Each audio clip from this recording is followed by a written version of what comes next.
আসসালামু আলাইকুম।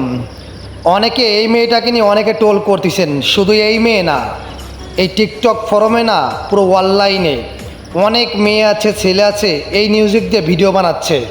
কিন্তু এই মিউজিকটা, এই কথাটা কোথা থেকে এই নাস্তিকরা জানে না।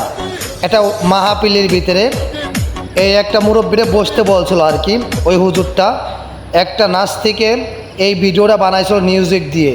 আর এই মিউজিক দিয়ে এখন প্রত্যেকে ভিডিও বানাচ্ছে। আরে ভাই, লাইক কমেন্ট দিয়ে কী করবি তোরা? এই অনলাইন জগতে নষ্টমতি না করে এখন ইসলামের পথে চল। তোরা যা করতেছিস ঠিক আছে, এটা কিন্তু ভালো না। কোন নিউজের থেকে, কোন কথা থেকে যে এই ভিডিওটা বানাচ্ছিস আগে ভালো করে জানবি। না জানে একটা মিউজিক পাইলে ভিডিও বানালি, আর নাস্তিকরা লাইক কমেন্টের জন্য এই লাইক কমেন্ট সাথে যাবে না কিন্তু, ঠিক আছে? ইসলামরেও তোরা ছাড় দিস না। তোরা কত বড় নাস্তিক, তোদের কথা আর কী বলবো। আসলে তোদের কোনো দোষ না, দোষটা হচ্ছে তোদের গার্জিয়ানের।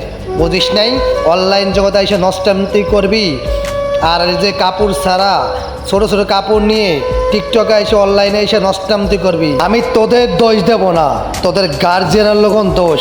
তোদের শাসন করে নেই ভালো মতন, এই জন্য তোরা অনলাইন জগতে এসে নষ্টান্তি করতেছিস। তোদের গার্জিয়ান হওয়ারও সবচেয়ে বড় খারাপ, তোদের এই শিক্ষা দিয়েছে।